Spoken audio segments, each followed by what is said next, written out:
నమస్తే, నేను మీ కుప్ప పద్మిని. ఇన్నాళ్ళు మీ సపోర్ట్ ని నాకు అందిస్తూ, మీ ప్రేమని నాకు అందిస్తున్న ప్రతి ఒక్కరికి కృతజ్ఞతలు. ఇప్పుడు చూడబోతున్న ఈ వీడియో కూడా ఖచ్చితంగా మీకు ఉపయోగపడుతుంది. లైక్, షేర్ అండ్ సబ్స్క్రైబ్ చేసి మీ ఇష్టాన్ని అలాగే మీ సపోర్ట్ ని నాకు అందించండి. అలాగే ఈ వీడియో పట్ల మీ అభిప్రాయాన్ని కమెంట్ సెక్షన్ లో కమెంట్ చేసి నాకు తెలియజేయండి. నమస్తే. నమస్తే, వెల్కమ్ టు అవర్ ఛానల్. నేను కుప్ప పద్మిని. ఈ రోజు మరొకసారి మనందరి అదృష్టం కృష్ణుడి గురించి, ధర్మాచరణ గురించి, అలాగే మనకున్నటువంటి రకరకాల సందేహాలని నివృత్తి చేయటం కోసం ఈరోజు మన స్టూడియోకి విచ్చేశారు ఇస్కాన్ ఆర్గనైజేషన్ నుంచి శ్రీ ప్రణమానందాస్ ప్రభుజీ గారు. మరి మాట్లాడదామా? నమస్తే ప్రభుజీ. నమస్కారం అండి. నేను బాగున్నాను ప్రభుజీ, మీరు ఎలా ఉన్నారు? అంతకంతకి చిక్కిపోతున్నారేంటి? కృష్ణ విరహంతో అనుకుంటా. Beautiful beautiful. Right Prabhuji. Prabhuji, మొన్న రామ మందిర ఆవిష్కరణానికి మీరు వెళ్ళటం జరిగింది. ఆ కార్యక్రమానికి ఆ అనుభవాలు ఒక్కసారి మాతో పంచుకుంటారా? చాలా అసలు జీవితంలో మర్చిపోలేని అనుభవం అని చెప్పాలి. నిజంగా ఆ ప్రదేశంలో ఉండడం, అంతమంది సాధువుల మధ్యలో ఎంత వైభవంగా జరిగింది అని అంటే, వాళ్ళ అందరూ అక్కడ ఉండే రామ భక్తుల యొక్క కళ్ళల్లో ఆ నీళ్లు తిరిగిపోతూ ఉన్నాయన్నమాట ఎప్పుడైతే ఆ రాముడి యొక్క ప్రతిష్ఠ జరిగిందో. అయోధ్య వాసులు ఎంత, దే ఆర్ ఆల్ ఓవర్వెల్మ్డ్ అనమాట. మా రాముడు వచ్చేసాడు, మా రాముడు వచ్చేసాడు అని ఎంత ఆనందంగా ఉన్నారంటే, ప్రతి అయోధ్య వాసి ఎవరిని కదిపినా సరే ఆ ఆనందం ఇలా మౌంట్ ఇట్లా తొక్కేస్తుంది అనమాట, వాల్కెనో ఎరప్షన్ అయినట్టుగా. అలా అలా ఎంత బాగుండిందంటే, జస్ట్ ఆ హోల్ ఎక్స్పీరియన్స్ ఆఫ్ అందరూ దగ్గరకు వచ్చి, అది కేవలం అయోధ్యలో ఎక్స్పీరియన్స్ చేయలేదండి. నేను ఎంతోమంది డివోటీస్తో మాట్లాడా, ఎవరైతే అయోధ్య రాలేకపోయారో వాళ్ళు ఎక్కడున్నా సరే అదే ఒక రాముడి యొక్క భక్తి ప్రవాహంలో వాళ్ళు కూడా మునిగిపోయారనమాట. యావత్ దేశం కాదు, యావత్ ప్రపంచం అని చెప్పొచ్చు. దేశం మొత్తం కూడా, ప్రతి ఒక్క సనాతన ధర్మానికి చెందిన ప్రతి ఒక్కళ్ళు కూడా ఆ రాముడి యొక్క ఆ జన్మోత్సవం, నిజంగా చెప్పాలి అని అంటే నిజంగా ప్రతిష్ఠ జరిగిన రోజు ఇంకా వైభవంగా జరిగింది ఆ రోజు. అలా ప్రతిష్ఠోత్సవం జరిగినప్పుడు అందరూ ఒక త్రాటికి వచ్చేసారు, ఒక తాటికి తీసుకొచ్చేసారు. ఖచ్చితంగా, అంటే సాధించాం. ఒకళ్ళు అన్నారనమాట, ఇది రియల్ ఇండిపెండెన్స్ డే భారతదేశానికి అన్నట్టుగా ఉండింది. నిజంగా అందరూ కూడా అన్ని రకాల విభేదాలను, అన్ని రకాల డిఫరెన్సెస్ ని మర్చిపోయి అందరూ దగ్గరికి వచ్చే, అందరూ కలిసి పనిచేసేది ఏదన్నా ఉంటే అది ధర్మం మాత్రమే. అది రాముడు మాత్రమే అందరినీ కలపగలడు. అందుకే రామరాజ్యం కావాలి అని కోరుకుంటున్నాం. నిజంగా చెప్పాలి అంటే అసంభవమైన విషయాన్ని చేయించి చూపించారు మనకి. అంత గొప్ప ప్రధానమంత్రి, ఒక ధార్మికమైన ప్రధానమంత్రి దొరకటం అనేది మనందరం చేసుకున్న అదృష్టంగా నిజంగా చెప్పుకోవాలి. నిన్నటి రోజునే ద్వారకకు వెళ్ళి, సముద్రం లోపలికి వెళ్ళి ద్వారకని దర్శించి అక్కడ స్వామికి ప్రార్థన చేసి మెడిటేషన్ చేసి మరీ వచ్చారు. కాబట్టి కొంతమంది ఏమో ఏవి ఆధారాలేవి, రాముడికి ఆధారాలేవి, కృష్ణుడికి ఆధారాలేవి అని చాలా తెలివైన వాళ్ళలాగా వాళ్ళని వాళ్ళు అభివర్ణించుకుంటూ ఇలా మాట్లాడుతూ ఉంటారు. సముద్ర గర్భంలో ఉంది మన ప్రధానమంత్రి, వెళ్ళి చూపించి ఇప్పుడు అందరికీ ఓపెన్ చేస్తున్నారు అని విన్నాం. కాబట్టి ఆ ద్వారక ఎవ్వరు ఎంత చెప్పినా సరే రామకృష్ణుల గురించి ప్రపంచంలో ఉండే ప్రతి అణువు ఘోషిస్తూ ఉంది, రాముడు ఉన్నాడు, కృష్ణుడు ఉన్నాడు అని. అది వేర్ ఇస్ ద ఎవిడెన్స్ అని కొంతమంది సో కాల్డ్ హ్యూమనిస్టులుగా వాళ్ళని అనుకునేటటువంటి వాళ్ళు అడుగుతూ ఉన్నారు. ప్రభుజీ, దానికి ఏంటి ఆన్సర్? ఎక్కడ ఎవిడెన్స్ లేదు అని అడుగుతున్నాం మేము. రాముడు పుట్టినప్పటి నుంచి, అయోధ్య నగరం నుంచి, చిత్రకూటం నుంచి, ఆయన ప్రదేశాలన్నిట్లో, నాసిక్, పంచవటి, హంపి, రామేశ్వరం, రామసేతు, శ్రీలంక, ఇంకేం కావాలి ఎవిడెన్స్? పేపర్ మీద కావాలి అనేది చాలా, అంటే ఎల్కేజీ స్టూడెంట్ అడిగినట్టు అడుగుతూ ఉన్నారు. ఇంకా ఎల్కేజీ స్టూడెంట్ కి ఏం చెప్తామండి. కానీ బాధ అనిపిస్తుంది ప్రభుజీ, రాముల వారిని అనటం అసలు అదొక అభూత కల్పన. రామాయణం అని అనటం అనేది ఖచ్చితంగా మనసుని బాధ పెట్టేటటువంటి అంశము. ఏది ఎవిడెన్స్? ఏది లేదు, లేడు లేడు లేడు లేడు, ఇదే పట్టుకొని వేలాడుతూ ఉన్నారు. ఇంకా ఆ విషయాన్ని నింపేటటువంటి ప్రయత్నం చేస్తున్నారు. ఎలా చూడొచ్చు ప్రభుజీ? ఎలా తట్టుకోవచ్చు? ఒకటి చెప్తారు, ఒక చిన్న పిల్లవాడు పుట్టాక నా తండ్రి ఎవరు అని ఆయనే పరీక్షించుకుంటూ వెళ్తే తెలుసుకోగలుగుతాడా? అందరికి నేను DNA టెస్ట్ చేసుకొని నిరూపించుకుంటా మా తండ్రి ఎవరో అని అన్నాడు అనుకోండి, వాడు శరీరాన్ని వడిచెళ్ళేంత వరకు వాడు తెలుసుకోలేడు. కరెక్ట్. ఫస్ట్ అన్నిటికంటే ఈజీ వే అంటే అమ్మని అడగటం, అమ్మ నానెవరు అని అంటే, నాన్న ఈయనని ఆశ్రయించు, ఈయన దగ్గర ఉండు, ఈయనని నువ్వు చక్కగా సేవించు, ఆయన చెప్పే మార్గంలో నడుచుకో. తండ్రి గారు అంటారు గురువుని చూపిస్తారు, గురువు భగవంతుని చూపిస్తారు. అందుకే మాతా పిత గురు దైవము అన్నారు. ఇది ఒక చైన్. మనం అన్నిటికీ ఎవిడెన్స్ కావాలి, అన్నిటికీ ఎవిడెన్స్ కావాలి అని అంటే ఇలా మాట్లాడిన వాళ్ళలాగా ఉంటుంది అనమాట. కాబట్టి వీళ్ళండి రెండు రకాల డౌట్స్ అడిగే వాళ్ళు ఉంటారు. ఒకటేంటి తెలుసా, తెలీదు తెలుసుకొని మారుదాము అనే రకాలన్నమాట. వాళ్ళకి చెప్పినా మన సమయం వృధా అవ్వదు. కానీ కొంతమంది ఉంటారు, నాకు వీడేం చెప్పినా నేను మారను, ప్రశ్నిస్తాను మాత్రమే అని అనేవాళ్ళు. కాంట్రడిక్ట్ చేయడం, వాళ్ళతో మనం ఏం మాట్లాడలేం. అసలు మాట్లాడకూడదా, వాళ్ళని దూరం పెట్టమంటారా, అసలు ఎలా ఉండమంటారు వాళ్ళతో? 3 విషయాలు చేయాలని చెప్పింది శాస్త్రం. 3వది చేయకూడదు, ఫస్ట్ 2 చేయొచ్చు. 1 నోరు మూసుకొని సైలెంట్ గా ఉండాలి. 2 వాడిని వాదనలో ఓడించాలి. 3 నాలుగు కొసేయాలని చెప్తుంది. కాబట్టి 3వది చేయకండి, 2 విషయాలు చేయండి. నోరు మూసుకొని ఉండలేకపోతున్నాం ప్రభుజీ, రాముడి మీద ఉన్నటువంటి ప్రేమ అటువంటిది. మరి అయితే మంచిగా రామాయణాన్ని అధ్యయనం చేసి వాళ్ళని ఓడించాలి. కానీ కొంతమంది ఉంటారండి, ఎంత చెప్పినా వాళ్ళు మారే రకాలు కాదు. అటువంటి వాళ్ళని మనం ఏం చేయలేం. ఒక ధార్మికమైన రాజు వెనకాల ఒక ధార్మికమైన ప్రజలుగా నడుచుకుంటూ మన జీవితాన్ని మనం తరింపజేసుకో, వాడి కోసం కూడా ప్రార్థన చేయగలుగుతాం, కృష్ణ వాడికి కూడా బుద్ధి ఇవ్వు అని. దానికంటే పెద్దగా ఏం చేయలేము. ఇంకొక విషయం చెప్తాను, రామాయణం అభూత కల్పన అని చెప్పే ఒక వర్గం ఉంటే, రామాయణాన్ని వక్రీకరించి చెప్పే వర్గం ఇంకోటి, అది ఇంకా డేంజరస్ నా అభిప్రాయం ప్రకారం. కరెక్ట్. రామాయణం విషవృక్షం అని రాసిన వర్గం ఒకటి ఉంది. యాక్చువల్ గా మాకు ఒక డిజైర్ ఉంది, రామాయణం కల్పవృక్షం అని, దానికి ఒక కౌంటర్ పుస్తకం రాయాలి అని. ఎప్పుడైనా ఇచ్చా, చూడాలి, చెయ్యాలి ఆ పని కూడా. మీ కంట పడిందా ఈ విషవృక్షం? బ్రహ్మాండంగా పంపించారు. చదవలేదు, ఎవరైతే రాశారో ఆవిడ యొక్క ఇంటర్వ్యూ పంపించారనమాట మాకు, చూసారు. అయితే మేము చూడటం జరిగింది. ఆ రోజే మేము అనుకున్నాం రామాయణ కల్పవృక్షం అనే పుస్తకం రాయాలి. ఎందుకంటే రాసిన వాళ్ళు ఈ జీవితంలో వాళ్ళని ఎవ్వరూ ఈ ప్రపంచంలో గుర్తుపెట్టుకోరు. ఇప్పుడు చూడండి, ఎంత ఆకాశం పైన బురద జల్లాలి అని ప్రయత్నించినా ఆ బురద ఎక్కడికి వస్తుంది, తిరిగి మన పైనే పడుతుంది. ఎంతో మంది ప్రయత్నించారు రామకృష్ణాదుల యొక్క వైభవాన్ని నాశనం చేయడానికి. రామ ఆలయం కూర్చింది కూడా అదే కదా. ఎంతమంది ఆలయాలన్నింటినీ కూల్చేశారు. 40,000 ఆలయాల కంటే ఎక్కువ ఆలయాలు సనాతన ధర్మానికి చెందినది కూల్చేశారు. ఎంత మందిని భయపెట్టి ప్రలోభపెట్టి మతాన్ని మార్పించేశారు. ఎన్ని గ్రంథాలను, దైవ గ్రంథాలను, ఎన్ని యూనివర్సిటీస్, నలంద లాంటి యూనివర్సిటీని మొత్తం కూడా కాల్చేశారు. అయినా ఇప్పుడు సనాతన ధర్మం ఉందా లేదా చెప్పండి. కాబట్టి అలా ఉండడానికి సహనమే ప్రధాన పాత్ర పోషిస్తోంది అని కొంతమంది పెద్దవారు అంటూ ఉంటారు. దాన్ని సహనమే ప్రధాన పాత్ర పోషిస్తోందా? విషయంలో సహనం మీరు అంటుంది అలా పడుతున్నందుకు మన పైన ఎక్స్‌ప్లాయిటేషన్ అవుతుంది. ఎక్స్‌ప్లాయిటేషన్ అయినప్పటికీ సహనం వహించాం కాబట్టి ఇంకా సనాతనం ఉంది అని కొంతమంది అంటే, దాన్ని ఎలా అర్థం చేసుకోవాలో తెలియనటువంటి పరిస్థితి. సనాతన ధర్మము అంటే సహనం నేర్పించేది. ఎందుకంటే మనం ఎవ్వరిని ఆక్రమించటం కానీ, ఎవ్వరిని బాధ పెట్టడం కానీ, ఎవ్వరిని ప్రలోభ పెట్టడం కానీ, ఎవ్వరికి ఇలా మ్యాజిక్లు చేసేయటం కానీ, వేరే వాళ్ళని దూషించి మన మతంలోకి రాక్కోవటం కానీ, ఇలాంటివి ఎప్పుడు మనం చేయలేదు. మనం చేసేది ఏంటి, సనాతన ధర్మ ప్రచారము అని అంటారు. ప్రలోభాలు పెట్టేసి, వేరే వాళ్ళని మోసాలు చేసేసి, వేరే వాళ్ళని భయపెట్టేసి అలా చేయలేదు మనం ఎప్పుడు కూడా. వేరే వాళ్ళకి ఆశ చూపించి మనం ఏం చేస్తాము అంటే, గీతా భాగవతాదుల యొక్క జ్ఞానాన్ని చెప్తాం. ఆ కృష్ణ భక్తి సనాతన ధర్మానికి ఉండే ఒక కలర్ఫుల్ నేచర్ అండి. ఎన్ని ఉత్సవాలు, ఎన్ని పండుగలు, అసలు ఒకళ్ళని చూస్తుండగా ఎంత కలగా, ఎంత చక్కగా, it's all bright, it's all dynamic. కాబట్టి ఆ ధర్మం చూస్తే అందరూ వచ్చేయడానికి ప్రయత్నం చేస్తారనమాట. కాబట్టి మనం ఎప్పుడు వేరే వాళ్ళపైన ఆక్రమణ చేయలేదు, వేరే వాళ్ళని ఇబ్బంది పెట్టలేదు. శివాజీ మహారాజ్ లాంటి గొప్ప రాజు మన సనాతన ధర్మానికి ఒక ఎగ్జాంపుల్. మనం చెప్తే, ఒక ఫోర్ట్ గెలిచేసి అక్కడ ఉండే స్త్రీలందరూ శివాజీ మహారాజ్ దగ్గర తీసుకొచ్చేసారట. ఇంకా మీ వాళ్ళే, వీళ్ళందరూ మీ దగ్గర దాసీలుగా పెట్టుకోండి అని. శివాజీ మహారాజ్ అన్నారు, వీళ్ళందరినీ మళ్ళీ వెనకాల పంపించేసండి, వాళ్ళు నాకు అమ్మతో సమానం. శివాజీ మహారాజ్ యొక్క సోల్జర్స్ లో ఎవరైనా సరే, ఏ స్త్రీతోనైనా సరే కొద్దిగైనా తప్పు పని చేస్తే వాళ్ళని రాయ్గఢ్ అని ఒక ఫోర్ట్ పైకి తీసుకెళ్ళి అక్కడి నుంచి కింద పడేసేవారట.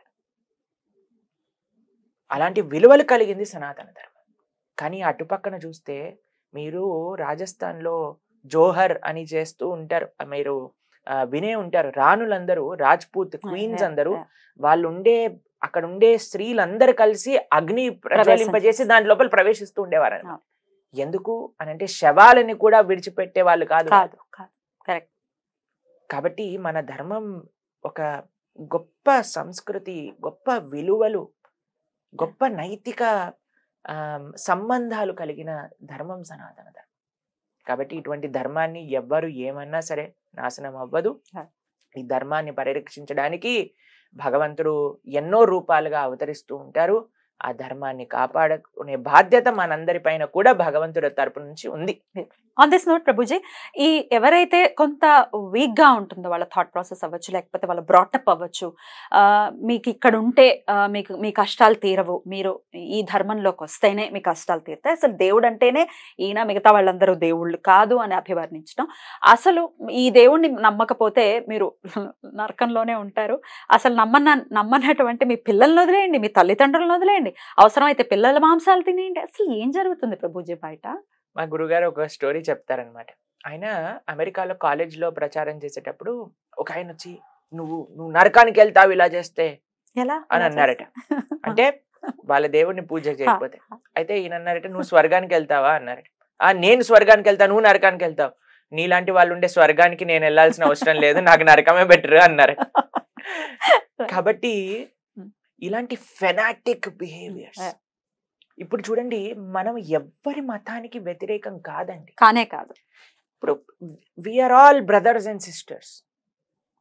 క్రిస్టియన్స్ ధర్మాన్ని ఆచరించవచ్చు, ముస్లిం బ్రదర్స్ అండ్ సిస్టర్స్ వాళ్ళ ధర్మాన్ని హ్యాపీగా అందరూ కో ఎగ్జిస్ట్ అవ్వాలి ఈ ప్రపంచంలో. అదే సనాతన ధర్మం కోరుకునేది కూడా. కరెక్ట్. కేవలం సనాతన ధర్మానికి చెందిన వాళ్ళు మాత్రమే బాగుండాలి అని మనం కోరుకుంటామా?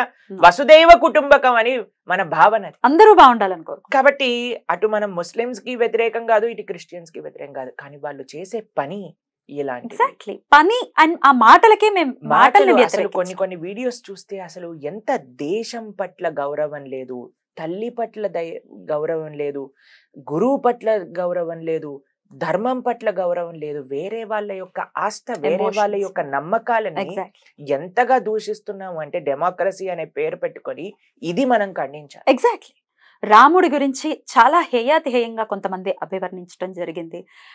వాటిని మాత్రమే వ్యతిరేకిస్తున్నాము అని అంటే మీరు హిందూ మతోన్మాదులు అని అభివర్ణిస్తున్నారు బయట. కాబట్టి మనము మన ధర్మాన్ని, రెండు విషయాలండి ఇందులో, మన ధర్మాన్ని జాగ్రత్తగా ఆచరించడం ఇది మనకు చాలా ముఖ్యం. ఎందుకు వేరే వాళ్ళు ఇంతగా విజృంభిస్తున్నారు అని అంటే మన వాళ్ళకి సరైన ధర్మం మనం చెప్పట్లేదు కాబట్టి. మనం ఏం చేస్తున్నాం, మన ధర్మంలో ఏం చేస్తున్నాం, అయ్యా దేవుడు ఈ పూజ చేస్తే ఇది అవుద్ది, ఆ మంత్రం చేస్తే ఇది అవుద్ది, ఈ వారం రోజు ఈ పూజ చేయండి, ఇది చెప్పేసరికి ఓ ఇక్కడ వర్కౌట్ అవ్వట్లేదు, అక్కడ వర్కౌట్ అవుతుందని అక్కడికి వెళ్తున్నారు. కానీ ధర్మం అంటే ఇది కాదు. ధర్మం అంటే పూజ చేయటం, ధర్మం అంటే ఒక నోము నొయ్యటం, ధర్మం అంటే భగవంతుడి నుంచి కోరుకోవటం.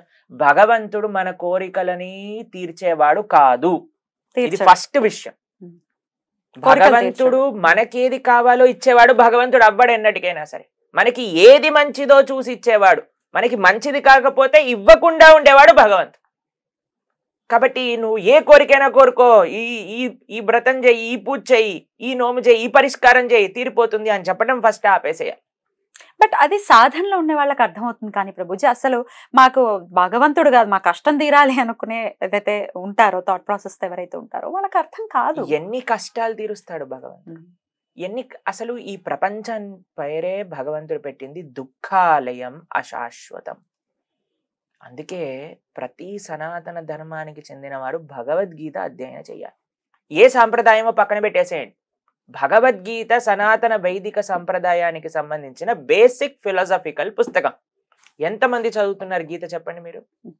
అసలు గీత ఎంతమంది ఇంట్లో ఉంది, షోకేస్ లో ఉంది, పూజ రూమ్ లో పూజ చేయడానికి ఉంది, కానీ తీసి చదవట్లేదు. కరెక్ట్, ఆచరణలో. కాబట్టి ఎప్పటి వరకైతే మన సనాతన ధర్మ గ్రంథములను, శాస్త్రములను మనం గౌరవించటం నేర్చుకోమో, తల్లిదండ్రులు పిల్లలకి చెప్పరు, మీడియా జనాలకి చెప్పదు, టీచర్స్ స్టూడెంట్స్ కి చెప్పరు, గురువులు శిష్యులకి చెప్పరు, ఆధ్యాత్మికవేత్తలు ఎంతమంది గీత గురించి మాట్లాడుతున్నారండి?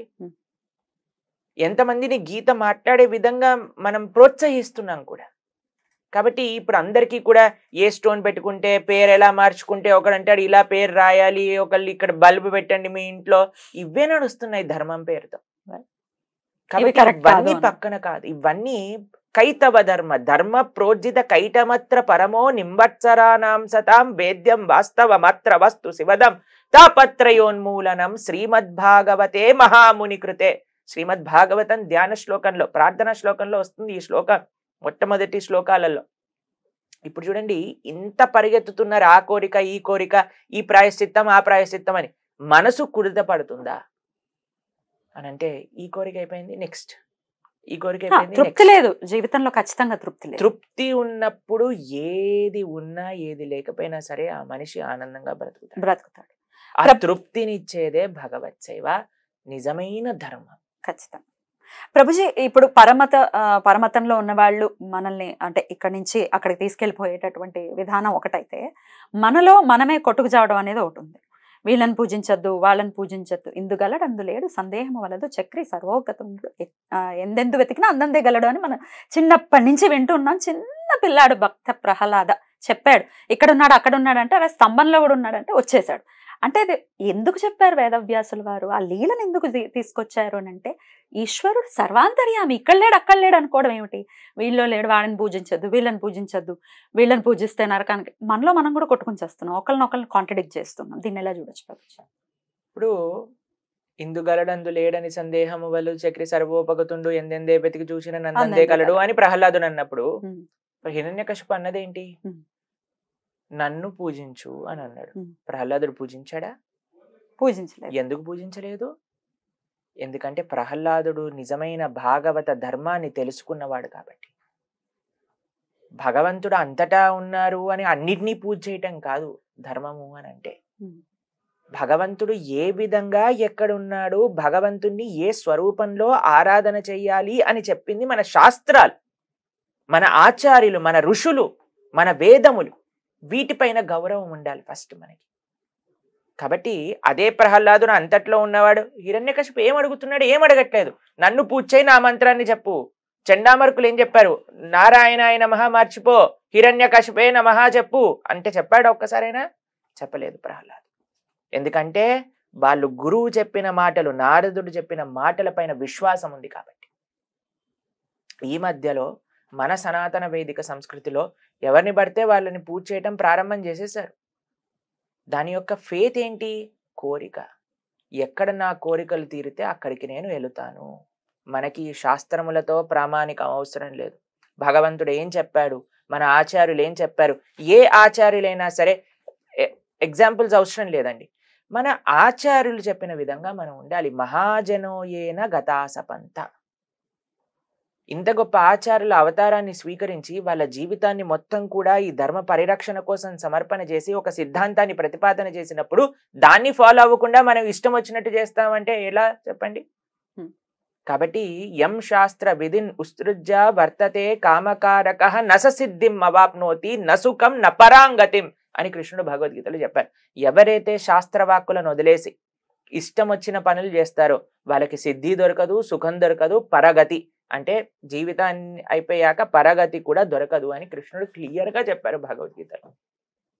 కాబట్టి మనందరం, అందుకే ఇందాక కూడా నేను ఇదే విషయాన్ని చెప్తున్నా, శాస్త్రం ప్రమాణంతే. మనకి శాస్త్రం ప్రమాణం, మన ఆచార్యులు ప్రమాణం, మన ఋషులు ప్రమాణం.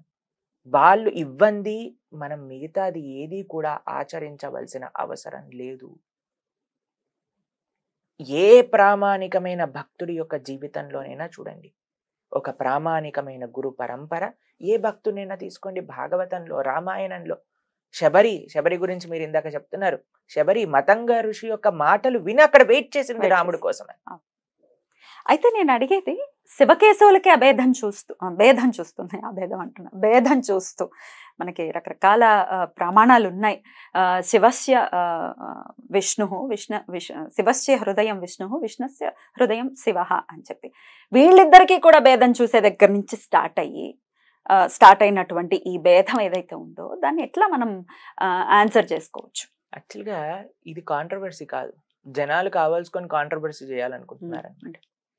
భగవంతుడు మద్భక్త పూజాభ్యధిక అని చెప్పారు. సాధూనాం హృదయం మహ్యం. కృష్ణుడు చెప్పారు, నా భక్తుల యొక్క హృదయంలో నేను ఉంటా, నా భక్తులు నా హృదయంలో ఉంటారు. ప్రతి దానికి మూలం ఏంటి తెలుసా అండి? శాస్త్రాన్ని అన్నిటికీ ఆన్సర్ ఒకటే. మీరు ఎప్పుడైతే భాగవతాన్ని అధ్యయనం చేస్తారో, ఎప్పుడైతే మనం భగవద్గీతను అధ్యయనం చేస్తామో, ఎప్పుడైతే రామాయణాదులను చదువుతామో, ఎప్పుడైతే వ్యాసుడు అన్నిటికంటే గ్రేటెస్ట్ రియలైజేషన్స్తో రాసిన పరిపూర్ణమైన ఒక ఎక్స్టసీ, స్పిరిచువల్ ఎక్స్టసీతో రాసిన చిట్ట చివరి గ్రంథం శ్రీమద్ భాగవతం. అన్ని రచనలు చేశాక కూడా ఆయన ఒక హృదయంలో ఒక వెలితి ఉంటుంది, సాటిస్ఫాక్షన్ లేదు. ఎందుకు నేను ఇలా ఉన్నాను అని అన్నప్పుడు తన గురువైన నారదముని వచ్చి చెప్తారు, నువ్వు కేవలం శుద్ధమైన భగవత్ ప్రేమతో సంబంధించింది ఇప్పటి వరకు జనాలకి ప్రజెంట్ చేయలేకపోయావు. అంటే అప్పటికే భారతం కూడా రాసేశారు, అన్ని అయిపోయాయి, అన్ని మొత్తం అయిపోయింది. అయినా సరే ఆయన హృదయంలో వెలితి ఉంది. చిట్ట చివరికి నారదుడు వచ్చి చెప్పాడు, కేవలం శుద్ధమైన భగవత్ లీల, భగవత్ ప్రేమ, భగవద్భక్తి సేవతో కూడుకున్న పుస్తకం రచించు, దాని తర్వాత నీకు ఎటువంటి వెలతి ఉండదు అని వ్యాసుల వారు చిట్ట చివరిగా అందించింది. అన్ని సకల వేద శాస్త్రాంశాన్ని కూడా పెట్టి అందించింది శ్రీమద్ భాగవతం. నిగమ కల్ప తరోర్ గలితం ఫలం సుఖముఖాద్ అమృత ద్రవ సంయుతం పిబత భాగవతం రసమాలయం ముహురహో రసికా భువి భావుకాః. కాబట్టి అటువంటి గ్రంథాలను మనం అధ్యయనం చేసినప్పుడు అసలు ఏంటి తత్వం అనేది మనకు అర్థం అవుతుంది. చేయట్లేదు, భేదం చూడటం అనేది జరుగుతూనే ఉంది ప్రభుజీ, అందుకనే అడుగుతున్నటువంటి. భేదం ఉన్న అది డిస్రెస్పెక్టింగ్ కాదు, గుర్తుపెట్టుకోండి. భేదం ఉండొచ్చు, భేదం చూడటమే డిస్రెస్పెక్టింగ్ అని అలా కాదు. ఇట్స్ నాట్ లైక్ భేదం చూడకూడదు అని అంటారు కదా. అది ఎలా చెప్పండి? ఇప్పుడు if you don't differentiate the తత్వం, అంతా ఒకటే అని మన మన వైదికమైన గ్రంథములు చెప్పట్లేదు. ఒక్కొక్కళ్ళది ఒక్కొక్క సేవ, ఒక్కొక్కళ్ళది ఒక్కొక్క తత్వం. భగవంతుడి యొక్క పరివారం. ఇప్పుడు ఒక root, tree, branch, leaves, flowers, fruits అవన్నీ ఒకటే పరివారానికి చెందింది. మనం ఏం చేస్తున్నాము అని అంటే ఒకటే పరివారాన్ని మనం విభజించి చూస్తున్నాం అనమాట. కానీ వైష్ణవులు ఎప్పుడు, ఈ సనాతన ధర్మం ఎప్పుడు కూడా విభజించి చూడలేదు. అందరూ everything belongs to one tree, but every part of a tree has its own function అని చెప్తున్నారు. అదే శాస్త్రం చెప్పింది, అదే నారదుడు భాగవతంలో చెప్పారు, యథా తరోర్ మూల నిషేచనేనా. కాబట్టి మనము అని అంటే వైష్ణవ సాంప్రదాయం భగవంతుని ఎలా చూస్తుంది అని అంటే అందరికంటే గొప్ప ఆరాధ్యమైన భక్తుడిగా చూస్తుంది. శ్రీమద్ గోపీశ్వరం వందే. బృందావనంలో గోపీశ్వర్ మహాదేవ్, మీరు బృందావనం వెళ్ళారు ఎప్పుడైనా? బృందావనంలో బృందావన క్షేత్రానికి క్షేత్ర పరిపాలకుడిగా గోపీశ్వర మహాదేవ్ అని ఆరాధన చేస్తారనమాట. అయితే కృష్ణుడు రాసలీల చేస్తున్నప్పుడు శివుడికి ఆ రాసలీలలో పాల్గొనాలి అని అనిపించింది. అప్పుడు పార్వతీదేవితో చెప్తారనమాట, నేను రాసలీలలో పాల్గొనడానికి వెళ్తున్నా అంటే, అక్కడ నిన్ను లవ్ చేయరు, అక్కడ అందరు గోపికలే ఉంటారు, కృష్ణుడి పార్టీలో నువ్వు జాయిన్ అవ్వలేవు అని అంటే శివుడు అంటాడు, సరే నేను గోపికగా డ్రెస్ చేసుకొని వెళ్తాను అని తన యొక్క అలంకరణలు మొత్తం తీసేసి గాగరా చోలి అన్ని వేసుకొని పైన గుంగటి కప్పుకొని నగలన్నీ పెట్టుకొని తిలకం సింధూరం కాటిక అన్ని పెట్టుకొని వెళ్తారనమాట. వెళ్తూ ఉంటే అందరూ నృత్యం చేస్తూ ఉంటారు. ఆ ఎక్స్టసీలో ఆయన దుపట్టా ఎగిరిపోతుంది అనమాట. అప్పుడు తెలిసిపోతుంది ఈయన శివుడని. అప్పుడు కృష్ణుడు చెప్తారు, నువ్వు బృందావనానికి క్షేత్ర పాలకుడుగా ఉండు, ఈ రాసమండలానికి క్షేత్ర పాలకుడుగా ఉండు అని అంటే ఇప్పటికీ కూడా మీరు ఇంటర్నెట్ లో సెర్చ్ చేయొచ్చు, గోపీశ్వర్ మహాదేవ్. ప్రతిరోజు గోపికగా డ్రెస్ చేస్తారు, white gown, pink gown, red gown వేసేసి అన్నిటికీ ఇలా పెట్టేసి మొత్తం జడ అన్ని ఉంటాయి, ముక్కు పుడక, చౌకమ్మలు అన్ని పెట్టి శివుడిని దర్శనం పెడతారనమాట. బృందావన పరిక్రమ ఈయనకి నమస్కారం చేసుకునే ప్రారంభం చేస్తారు. శ్రీమద్ గోపీశ్వరం వందే బృందారణ్య రతిప్రదం అని అంటారు. కాబట్టి ఆయన దయాలు, ఆయన కృప, నిష్కపట కృప. భగవంతుడిది శివుడిది కావాలి అని అంటే భౌతికమైన కోరికలతో మనం ఆశ్రయించకూడదు. ఇప్పుడు ఏం చేస్తున్నారండి, శివరాత్రి పేరుతో జాగరణ పేరుతో సెకండ్ షో సినిమాలకి వెళ్ళడం, ఇదా భక్తి అంటే కాదు. కాబట్టి శివభక్తి అని అన్నప్పుడు మీరు శివుణ్ణి ఆశ్రయించి ఎక్కడైనా సరే ఈ ప్రిన్సిపల్ ఫాలో అవ్వండి. ఇంకా ఎవ్వరూ అవసరం లేదు, ఆ భగవంతుడే మనకి సరైన దారిని చూపిస్తారు. ఏంటో తెలుసా, భౌతికమైన కోరికలతో ఆరాధన చేయటం ఆపేసేయండి. స్వామి నీ యొక్క పూర్తి కృప నాకు కలిగించు అని చెప్తే ఆయనే మనకి మార్గాన్ని చూపిస్తారు. ఆయనే మనకి మార్గం చూపిస్తారు. బృందావనానికి వచ్చిన ఎంతో మంది కృష్ణ భక్తులు శివుడి యొక్క కృప వల్ల వచ్చిన వాళ్ళు. వాళ్ళ యొక్క స్టోరీస్ వింటే మీకు తెలుస్తుంది, వాళ్ళందరూ శివ ఆరాధన చేసిన వాళ్ళు. కానీ వాళ్ళు ఎప్పుడు కూడా భౌతికమైన కోరికలతో శివుణ్ణి ఆరాధన చేయలేదు. రావణాసురుడు భౌతికమైన కోరికతో శివుణ్ణి ఆరాధన చేశాడు, శివుడు ఇచ్చేశాడు, కానీ మనసు మారలేకపోయింది రావణాసురుడు. కాబట్టి భగవంతుడి తప్పు కాదండి అది, మనం ఏ విధంగా ఆశ్రయిస్తున్నాం దాన్ని బట్టి ఉంటుంది. మనము శివుడికి ఒక్కటే ప్రార్థన చేయాలండి. ఆయన ఆశుతోషుడు, అయ్యా నాకు ఎటువంటి భౌతికమైన కోరిక కాదు, నీ కృప పరిపూర్ణంగా మా పైన వర్షించు చాలండి. ఈ భావన ఉంటే అన్ని శాస్త్ర సారాంశము కూడా ఆయనే చెప్తారు. ఎందుకంటే ఆయన జ్ఞానానికి అతిదేవత కాబట్టి దేర్ ఇస్ నో డిఫరెన్స్. వాళ్ళిద్దరూ బ్రహ్మాండంగా ఎప్పుడూ కూడా నిరంతరము రామనామ జపం చేస్తూ, మనకి శివుడు పార్వతీదేవి యొక్క కన్వర్జేషన్స్ లో మనం వింటాం. విష్ణు సహస్రనామానికి ఈశ్వరుడు వాచ శ్రీరామ రామ రామేతి రమే రామే మనోరమే సహస్రనామ తత్తుల్యం రామనామ వరాననే. భాగవతం శుకదేవ గోస్వామి ఎక్కడి నుంచి ఆవిర్భవించారో తెలుసా? శివుడు పార్వతీదేవికి భాగవతం గురించి చెప్తుంటే ఒక చిలుక విని అది మళ్ళీ వ్యాసుల వారి యొక్క ధర్మపత్ని యొక్క పొట్టలోకి ప్రవేశిస్తుంది. ఆయన శుకదేవ గోస్వామిగా బయటికి వచ్చారు. రామాయణం శివుడు పార్వతీదేవికి ఉపదేశం చేశారు. వాళ్ళిద్దరికీ ఒకళ్ళ పట్ల ఒక అన్యోన్యమైన ప్రేమ అనేది ఉంటుంది. అందుకే నిమ్నానాం యథాగంగా దేవానాం అచ్యుతో తదా వైష్ణవానాం యథాశంభు పురాణానాం ఇదం తదా అని శాస్త్రం చెప్పిన శ్లోకం ఇది. కాబట్టి శాస్త్రాన్ని వీ కెనాట్ కాంట్రడిక్ట్. శాస్త్రాన్ని మనం ఎన్నడూ కాంట్రడిక్ట్ చేయలేము. శాస్త్రాన్ని ఆశ్రయించటం మాత్రమే మనం చేయాల్సింది. కాబట్టి భేదం ఉంది అనంటే అగౌరవం పరచటం కాదది.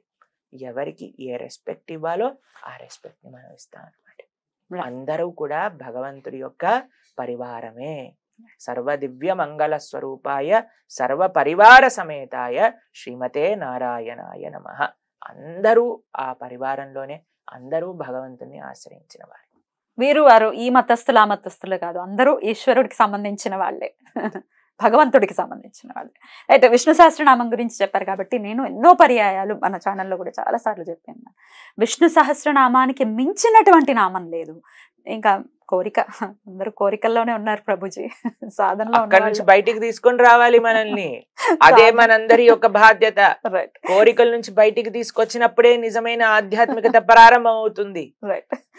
నేను తీసుకురాలేకపోతున్నాను ప్రభుజీ, నన్ను కూడా అట్లాగే సార్. మనస్ఫూర్తిగా చెప్తున్నాను. ఈ ఛానల్ స్టార్ట్ చేసినప్పుడు మై మోటో వాజ్ కంప్లీట్ గా అటు ఫస్ట్ ఎపిసోడే విష్ణు సహస్రనామం గురించే చేయడం జరిగింది. I still remember. సో ఇట్లా ఆధ్యాత్మిక విషయాలే చెప్పాలి అన్న అనుకున్న థాట్ ప్రాసెస్ కాస్త నన్ను డ్రైవ్ చేశారు ఇలా వైపు.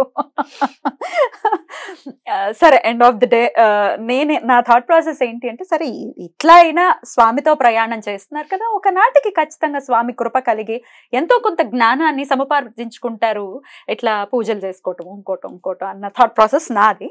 టు బి ఆనెస్ట్ రెండు విషయాలండి. మీరు చెప్పిన ఈ విషయం గురించి రెండు థాట్ ప్రాసెస్. మీరు అన్నారు కదా మెల్లమెల్లగా వస్తారు అని. ఎన్ని జన్మలు పడుతుంది, మళ్ళీ మానవ జన్మ వస్తుందా లేదా ఎవరికి తెలుసు. దుర్లభో మానుషో దేహో తదపి దుర్లభమర్ధదం మనుష్యత్వం ముముక్షత్వం వైకుంఠ ప్రియ దర్శనం. ఇంత దూరం వచ్చేసాక వాళ్ళని మళ్ళీ ఇంకొక లాంగ్ రూట్ లో ఎందుకండి? ఎవరికైనా షార్ట్ కట్ తెలుసు అనుకోండి, ఏం చేస్తామండి? మన నిజంగా వాళ్ళకి శ్రేయోభివాస అంటే, ఓయ్ ఇక్కడ షార్ట్ కట్ ఉంది, ఇక్కడ నుంచి వెళ్తే సీదా వెళ్ళిపోతాం అని చెప్తారా? సర్లే పోన్లే ఎప్పుడో ఒకడు వెళ్తాడు కదా 15 కిలోమీటర్లు పోనీ వాడిని అని అనుకుంటాం చెప్పండి. అనుకో. కాబట్టి మనం చేయాల్సిన పని ఏంటంటే మనకి షార్ట్ కట్ తెలిసింది అనుకోండి దాన్ని నిస్సంకోచంగా నిర్భయంగా చెప్పేసేయాలన్నమాట. అదే మేము చేస్తున్న పని. అది తీసుకోవట్లేదు. అలా అనుకుంటారు కానీ తీసుకునే వాళ్ళు చాలా మంది ఉన్నారండి. చెప్పే వాళ్ళు ఉండాలి, చెప్పే విధానంలో చెప్పే వాళ్ళు ఉండాలి. మా సొంత జీవితంలో మాకు ఇప్పుడు చూడండి, హరే కృష్ణ ఇస్కాన్ సంస్థ ద్వారా ఎంతమంది పాశ్చాత్య దేశంలో ఉండే వాళ్ళు భక్తులైపోయారు, లక్షల మంది. ఎలా వాళ్ళకు అర్థమైన తత్వం మన సనాతన ధర్మంలో హిందువులుగా పుట్టిన తెలుగు వాళ్ళకి ఎందుకు అర్థం కాదు? అర్థమవుతుంది. అర్థమయ్యే విధంగా చెప్పాలి, అర్థమయ్యే అంతవరకు చెప్తూనే ఉండాలి. నేను మారద్దు. రైట్ ప్రభుజీ. అయితే విష్ణు సహస్రనామం అత్యద్భుతమైనటువంటి నామాలు అంపశయ మీద ఉండి మన కోసం లోక కళ్యాణార్థం భీష్మ పితామహులు వారు అందించినటువంటి ఆ విష్ణు సహస్రనామం దానికి మించినటువంటి మహిమాన్వితమైనది, లేకపోతే కోరిక తీర్చేటటువంటిది ఖచ్చితంగా. ఎందుకంటే బుద్ధే కదా అన్నిటికీ ఆన్సర్, అన్నిటికీ ఉండాల్సింది మనకి బుద్ధే. కాబట్టి ఆ బుద్ధిని సన్మార్గంలో నడిపించేది కేవలం విష్ణు సహస్రనామం మాత్రమే. దాని విశిష్టతను ఒక్కసారి ఎప్పుడెప్పుడు ఎలా చేసుకోవచ్చు ఒక్కసారి మీ ద్వారా.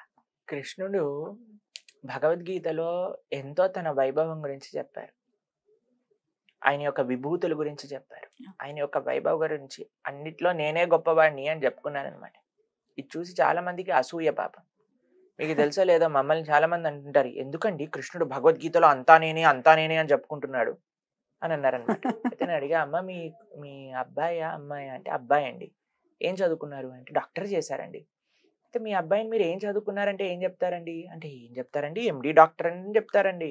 నేను అంటే లేదమ్మా 10th ఫెయిల్ అని చెప్పమను అంటే 10th ఫెయిల్ అని ఎలా చెప్తారండి, ఎంబీబీఎస్ చేశాడు మా ఆయన ఎండి చేశాడు అని అంటే, మరి మీరు చేసినప్పుడు చెప్పుకోవటంలో లేని తప్పు, మా స్వామి అన్ని జగత్ సృష్టికర్త, ఆయనే జగత్తుకి పాలకుడు, ఆయనే అన్నిటికీ సర్వస్వము అయినప్పుడు ఆయన చెప్పటంలో తప్పే ఉంది. కాబట్టి రియాక్షన్ ఏంటి ప్రభుజీ, అది కూడా చెప్పండి. ఏం మాట్లాడలేదు, అంతేలేండి అని అన్నారు. ఓడించడం అంటే ఇలా అన్నమాట. భగవంతుడి యొక్క వైభవాన్ని భగవంతుడే చెప్తే కొంతమంది డైజెస్ట్ చేసుకోలేరు అనమాట. కానీ భగవద్భక్తులు చెప్తే వాళ్ళకి అర్థమవుతుంది. అందుకే మన యొక్క బాధ్యత సాధువుల యొక్క సనాతన ధర్మానికి చెందిన ప్రతి ఒక్క ఆధ్యాత్మిక వ్యక్తిని ప్రోత్సహించే మీలాంటి వాళ్ళందరి పట్ల బాధ్యత ఏంటి అంటే భగవన్నామాన్ని, భగవద్ వైభవాన్ని చెప్పటమే మన బాధ్యత. అది ధర్మ పరిరక్షణ అని అంటే. కాబట్టి విష్ణు సహస్రం నిన్న మేము మాకు ఒక షార్ట్ క్లిప్పింగ్ పంపించారనమాట. ఆర్ఎస్ఎస్ చీఫ్ మోహన్ భాగవత్ గారు కదా ఆయన పేరు నాకు తెలిసి.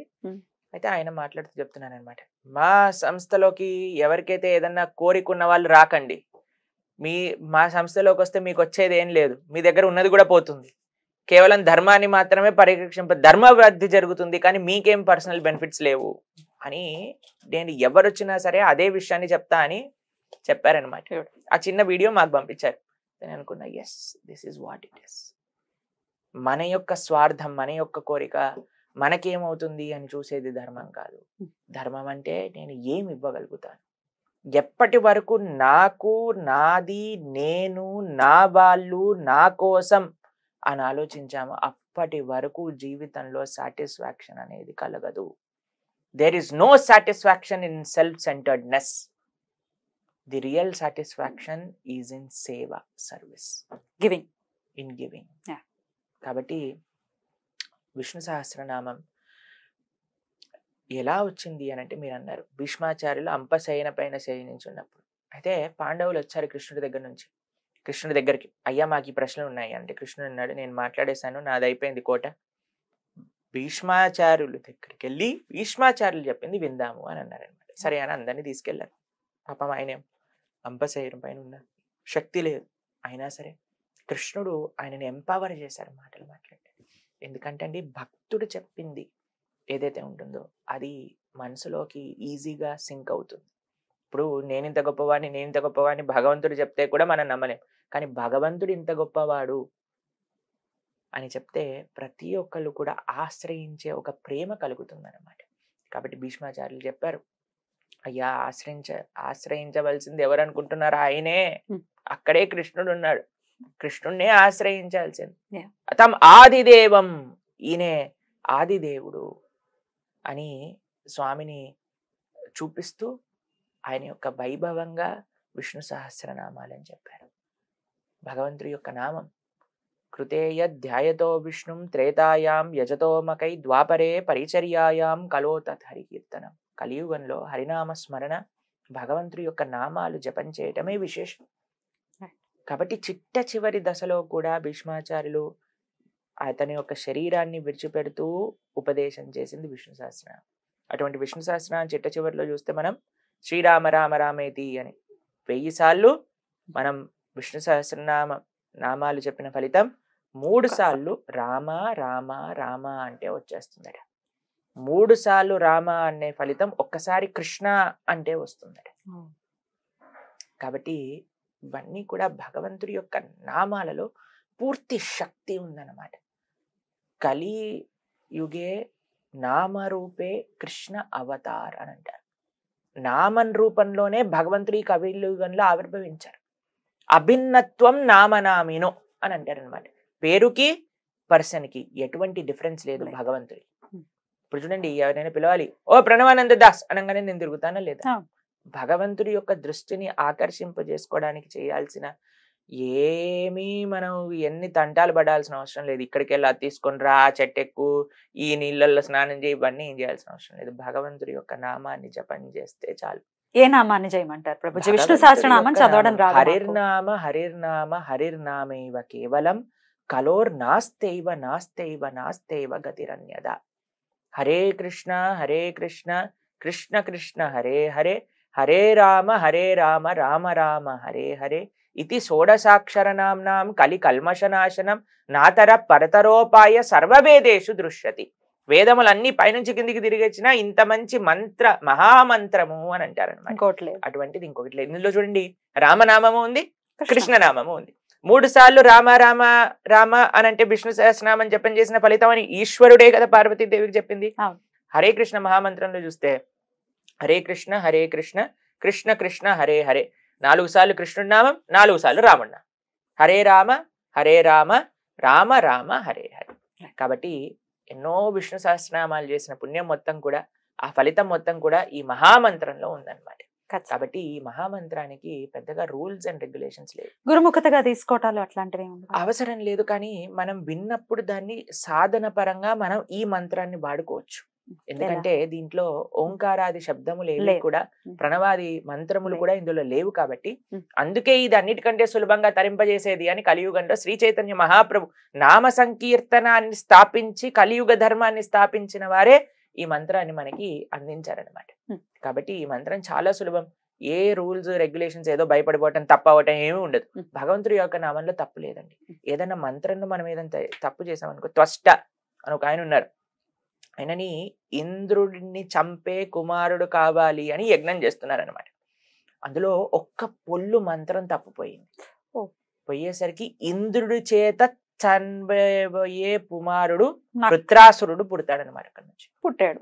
కాబట్టి ఏ వైదిక లేదా కర్మకాండకి సంబంధించిన మంత్రములు మనం ఎప్పుడైనా సరే తప్పులు తెలుసుకోకుండా, కరెక్ట్ గా తెలుసుకోకుండా మనం ఉపయోగించలేం, ప్రయోగించలేం.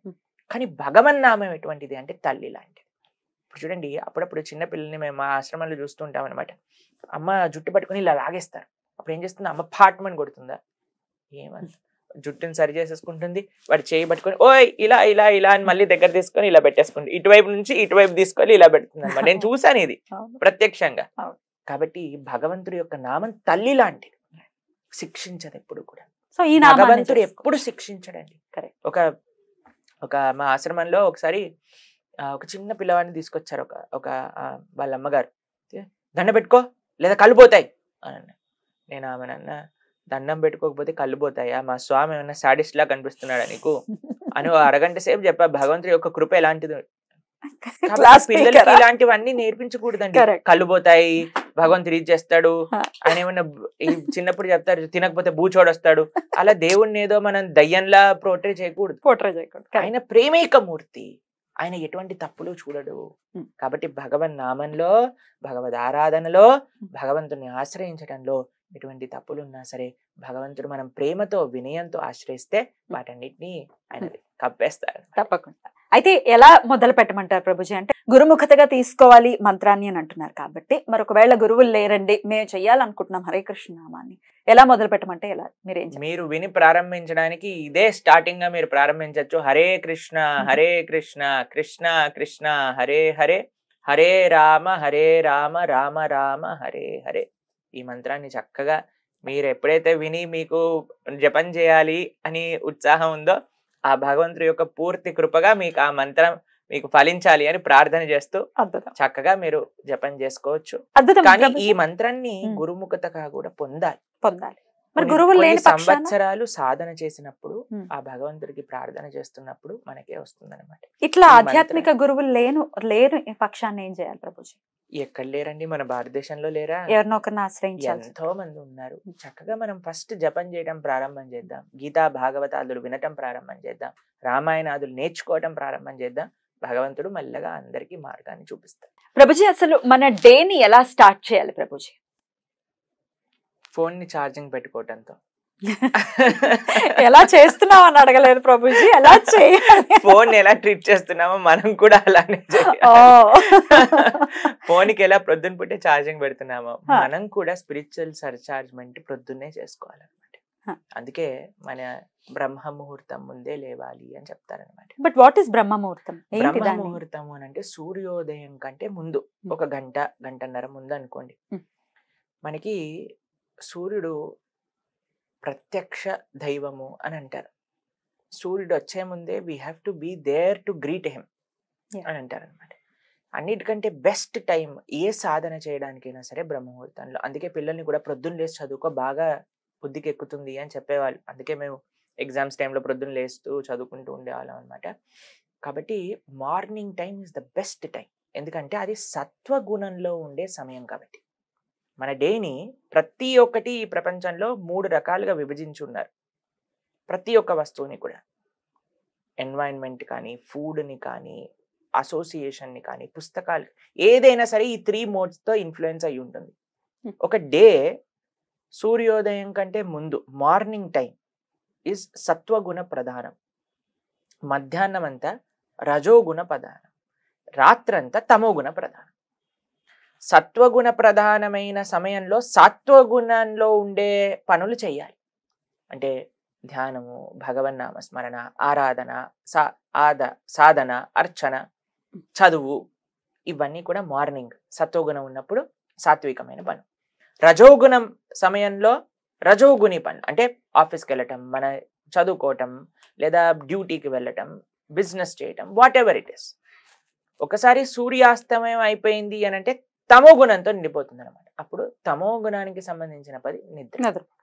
మనం ఏం చేస్తున్నాం? రాత్రంతా మనం పని చేస్తున్నాం, ప్రొద్దునంతా నిద్రపోతున్నాం. మొత్తం అన్ని మార్చేస్తాం అనమాట. రాత్రులు 1 గంట వరకు, 2 గంటల వరకు సినిమాలు చూడటాలు, మాట్లాడటాలు, వాట్సాప్ చాటింగ్ చేసుకోవటాలు, తినటం. మనకి ఆరోగ్యరీత్యా ఏం చెప్తారో తెలుసా అండి? సూర్యాస్తమయం అయ్యే లోపలనే మనం ఆహారాన్ని స్వీకరించాలి. ఇది నియమం.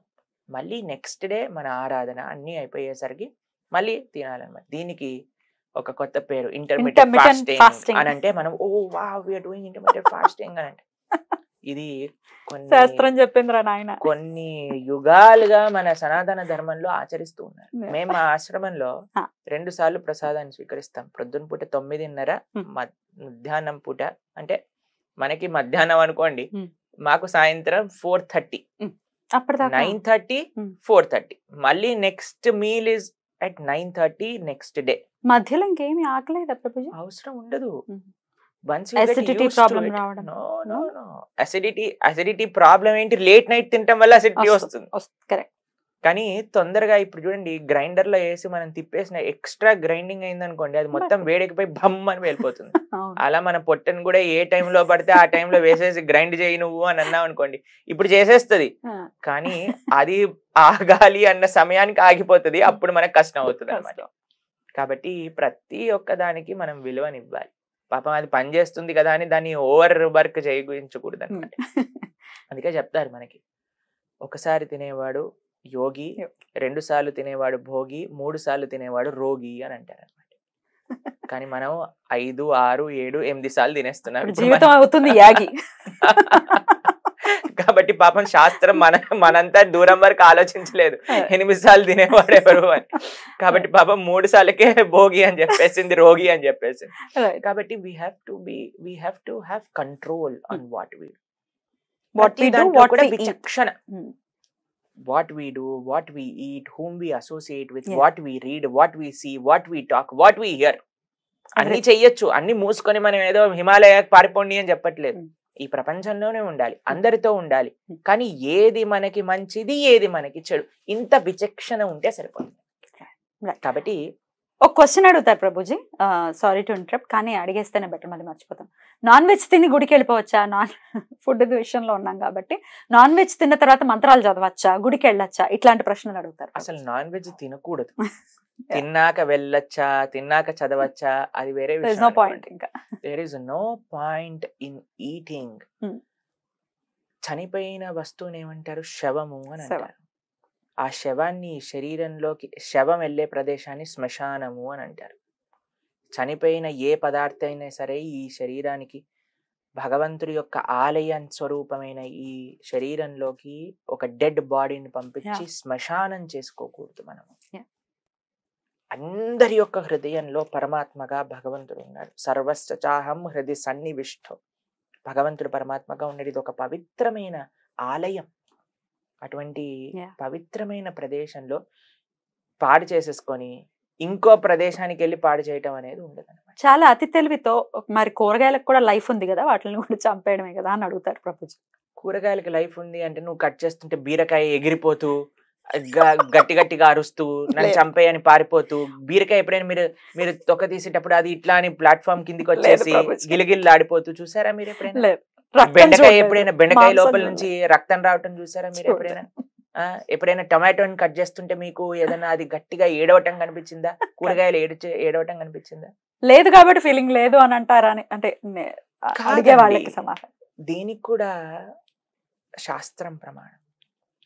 భగవంతుడు భగవద్గీతలో వివిధ శాస్త్రములు మనకు ఉపదేశం చేశాయి. మనిషి అనంటే పర్జన్యాత్ అన్న సంభవ, వర్షం వల్ల ధాన్యం పుడుతుంది, ధాన్యం తినేవాడిని మనిషి అని మన శాస్త్రాలు చెప్పాయి. ధాన్యం అనంటే భూమి లోపల నుంచి బయటికి వచ్చిన వాటిని మనం స్వీకరించవచ్చు. అవేవి అనంటే ధాన్యము, పండ్లు, కూరలు, అవన్నీ కూడా స్వీకరించవచ్చు. దీంట్లో కూడా ఇంకొక విషయం ఉంది. కేవలం వెజిటేరియన్స్ మేము కాబట్టి మేము చాలా గొప్ప విషయాన్ని సాధించేశాము అనుకోవటంలో లేదండి. కృష్ణుడు చెప్తారు, ఏదైతే తనకి పెట్టకుండా తిన్న ప్రతి వస్తువు కూడా పాపంతోటే సమానం. కాబట్టి దేర్ ఇస్ వన్ లెవెల్, అన్నిటికంటే లోయెస్ట్ లెవెల్ ఏంటి అని అంటే జీవహింస చేయటం. దాని నుంచి 1 స్టెప్ ఫార్వర్డ్ ఏంటి అంటే జీవహింస లేకుండా శాకాహారాన్ని స్వీకరించటం. కానీ ఇది కూడా పాపమే.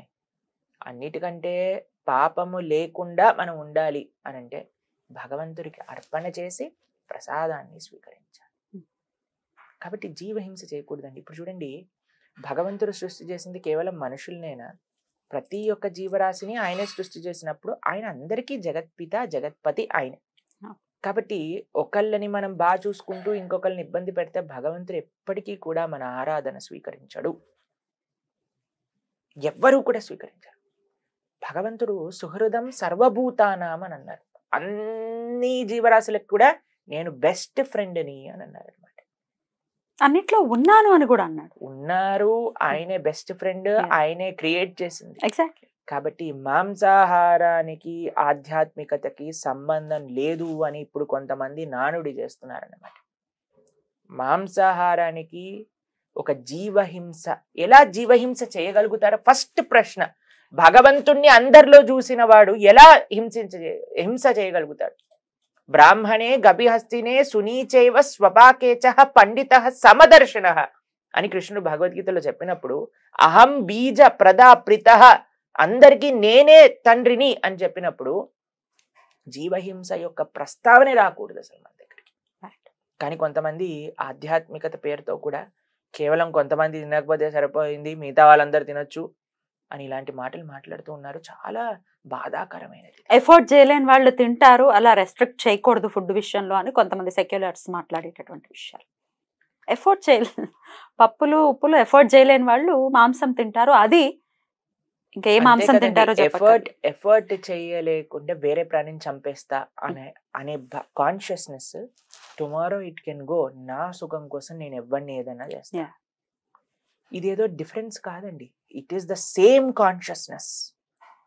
పాపం ఆ మూగ జంతువు మాట్లాడలేదు, దానికి ఏ లా లేదు, దాన్ని చంపేస్తే నేను కోర్టులో వేయలేరు కాబట్టి మాత్రమే మనం చేయగలుగుతాం. But the consciousness is exactly same.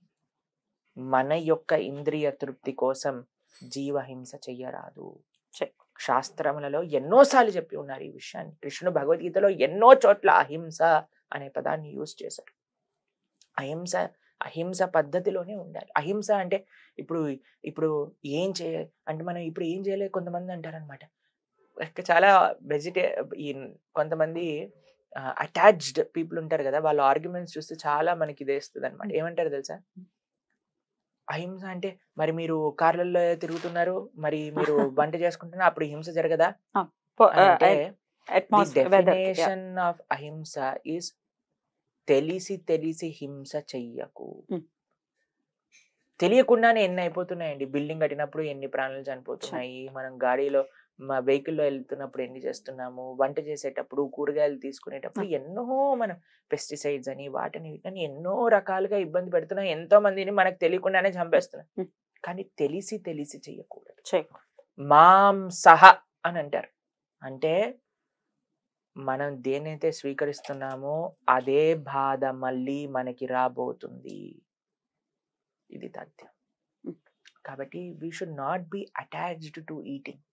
మానవ జన్మ పుట్టింది తినడానికి కాదు, తినడానికి కోసం బ్రతకూడదు, ధర్మం కోసం బ్రతుకుదాం, భగవంతుడు చెప్పిన విషయాలని ఆచరించటం కోసం బ్రతుకుదాం. ఇంకొక ఆర్గ్యుమెంట్ ఏమిస్తారు తెలుసా, మనం తినకపోతే ఆ జనాభా అంతా పెరిగిపోయి మనల్ని చంపేస్తాయి. అరే పుట్టిస్తున్నారు కోళ్ళని. మీకు ఒక విషయం తెలుసా అండి, ఎంత అన్యాయం అంటే, ఒక 100 మంది తినే తిండిని ఒక ప్రాణిని తినిపించి ఒక ప్రాణిని 4గురికి పెడుతున్నారు. మళ్ళీ జనాలకి మాల్ న్యూట్రిషన్ వచ్చేసింది, ప్రపంచంలో తిండి లేదు అని బాధపడుతున్నారు. ఇవి ఎన్ని మాంసాహారం విషయం మీరు ప్రస్తావన చేశారు కాబట్టి కొన్ని విషయాలు చెప్తాను, జాగ్రత్తగా పరిశీలన చేయండి. మాంసాహారం వల్ల ఈ ప్రపంచానికి ఎంత గొప్ప నష్టము అని అంటే, అటు ఎన్వైరన్మెంటల్ గా నష్టం. మీరు ఏ ప్రాణి అయినా సరే చంపేయి, నన్ను గొంతు కోసే అని మన దగ్గరకు వస్తుందా అండి? ఎంత బాధపడుతుంది, విలవిలలాడిపోతుంది. దాని యొక్క కష్టం, దాని యొక్క ఏడుపు. మేము ఒక వీడియో మాకు పంపించారు, అమెరికాలో హైవే మీద నడుస్తుంటే హైవే కొద్దిగా దూరంలో ఉండే స్లాటర్ హౌస్ నుంచి ఆ గోవులు, ఆ పిగ్స్ అన్ని ఏడుస్తూ ఉంటే ఆ క్రై కొన్ని మైల్స్ దూరంలో ఉండే హైవేకి వినిపిస్తుంది అనమాట. ఒక థియరీ ఉంది, ఈ యానిమల్స్ యొక్క ఏడుపుల వల్ల, ఆ నెగిటివ్ వైబ్రేషన్స్ వల్లనే ఎర్త్ క్వేక్స్, సునామీస్, టోర్నాడోస్ ఇలాంటి విపత్కర పరిస్థితులు కూడా వస్తున్నాయని ఒక సైంటిఫిక్ థియరీ ఉంది. ప్రకృతి ప్రకోపానికి ఖచ్చితంగా గురవుతాం కదా, ప్రకృతిలో భాగమే కదా. Let live and let live. మనం బ్రతుకుదాం. ప్రతి ఒక్క జీవి, మనల్ని ఒక చిన్న దోమ కుడితే విలవిల్లాడిపోతారండి జనాలు. చీమ కుడితే విలవిలలాడిపోతారు తెలుసా. ఇంతున్నాడు ఒక ఆయన, నేను చూసాను మొన్నే, ఒక చిన్న చీమ కుడితే ఎక్కడ ఏమైంది అని మొత్తం అసలు విలవిల్లాడిపోయాడు. అలానే ఒక ప్రాణిని చంపేస్తున్నారు అని అంటే, తినే వాళ్ళందరికీ ఒక విషయం చెప్తాను, మీరు స్వయంగా వెళ్ళి మీ చేతులతో చంపి తినండి, ఎంతమంది తినగలుగుతారండి? చూడలేరు కూడా అసలు. కాబట్టి ఆ బాధ అది మానవత్వం కాదు, దాన్ని విడిచిపెట్టేద్దాం. ఎవ్వరూ కూడా, ఇంకొక విషయం ప్రస్తావన చేస్తున్నా, ఎవ్వరూ కూడా ఒక ప్రాణిని చంపి నాకివ్వు అని అడగరు. అది భగవంతుడైనా సరే, అది శివుడైనా సరే, అమ్మవారు జగన్మాత అని అంటారు కదండి. ఏ తల్లి అయినా సరే తన బిడ్డల్ని చంపేయమని చెప్తుందా అండి? కాబట్టి ఎవరూ చేయకూడదు. అది మధ్యలో వచ్చిన ఏమంటాము, ఒక ఎలా మన సంస్కృతిలోకి వచ్చేసిందో తెలియదు కానీ బలి అనే కథ కూడా వచ్చేసింది అన్నమాట. కాబట్టి జగన్మాత అని మీరు అన్న మరుక్షణమే అమ్మతనంలో ఏ కష్టము చూడందే కదండి అమ్మ అని అంటే. కాబట్టి మనం ఎవ్వరికీ కూడా జీవహింసతో ఆరాధన చెయ్యరాదు. సాత్వికమైన ఆరాధన, భగవదారాధననే శ్రేష్టము. ఈ ఫుడ్స్ ఇష్టం వచ్చినట్టు తినేయటం చేత రకరకాల హెల్త్ ఇష్యూస్ రావటం అనేది జరుగుతూనే ఉంది. అసలు మెడిసిన్ లేకుండా ఎవడైనా బ్రతుకుతున్నాడు అని అంటే వాడు నిజంగా అదృష్టవంతుడే. మందుల మీదే బ్రతుకుతూ ఉన్నాం కాబట్టి అసలు వైద్యాన్ని కూడా వైద్యో నారాయణో హరి అని అన్నారు మన పెద్దలు. మరి ఈ మందులు తీసుకునేటప్పుడు ఎట్లా తీసుకోమంటారు? ది ఫౌండర్ ఆఫ్ మెడిసిన్ మన స్వామి ధన్వంతరి. శ్రీరంగానికి వెళ్ళారనుకోండి, వెనకాల ధన్వంతరి ఆలయం ఉంటుందన్నమాట. వాళ్ళు చెప్తారు ఈయన రంగనాథుడు డాక్టర్ అని చెప్తారు. ఆయన డాక్టర్ ధన్వంతరి. మనకి మేము మా ఇస్కాన్ లో జననివాస్ ప్రభు అని ఉన్నారనమాట. అయితే ఆయన మా ఆశ్రమానికి వచ్చినప్పుడు ఆయన సేవ చేస్తూ ఆయన మెడిసిన్ వేసేటప్పుడు ఇలా ధన్వంతరి ధన్వంతరి ధన్వంతరి అని స్వామిని తలుచుకుంటూ వేసుకుంటారనమాట మెడిసిన్. ప్రతిదీ భగవంతుడే అండి. ఔషధాన్ని కూడా ప్రతిదీ భగవంతుడే అర్పణం చేసి మనం తీసుకోవాలి. ప్రహ్లాదుడికి విషం ఇచ్చినప్పుడే నారాయణాయ నమః, అచ్యుతాయ నమః, గోవిందాయ నమః అంటూ ఆచమనం చేసేసారు. ఎందుకంటే ఆయనకు ఆ నమ్మకం ఉంది కాబట్టి విషాన్నే భగవంతుడి నామంతో అమృతతుల్యం చేసి ఆచమనం చేసినప్పుడు మనం ఈ యొక్క అమృతతుల్యమైన మెడిసిన్ ని కూడా భగవంతు అర్పణ చేసుకొని స్వీకరించవచ్చు. కానీ మనం అన్నట్టు రోగాలు ఈ మధ్యలో చాలా పెరిగిపోతున్నాయి. ఎందుకో తెలుసా అండి? లైఫ్ స్టైల్ డిసీజ్ అని అంటారు. చాలా మటుకు లైఫ్ స్టైల్ డిసీజ్. కరెక్ట్. మీకు ఒక డాక్టర్ లాస్ట్ టైం మనం ప్రస్తావన చేసినట్టు నాకు గుర్తొస్తుంది. ఒక డాక్టర్ ఉన్నారు, ఆయన పేషెంట్ ని పరిశీలన చేసి మెడిసిన్స్ తో పాటు ఒక భగవద్గీత కూడా ఫ్రీగా ఇస్తారనమాట. మీరు ఈ భగవద్గీతను అధ్యయనం చేయండి, కృష్ణుడు చెప్పిన మాటల్ని మీ జీవితంలో పెట్టుకోండి, మళ్ళీ వచ్చేటప్పుడు మీకు ఈ రోగం ఉండదు, నా మెడిసిన్ తో పాటు ఈ మెడిసిన్ కూడా మారండి అని చెప్తారనమాట.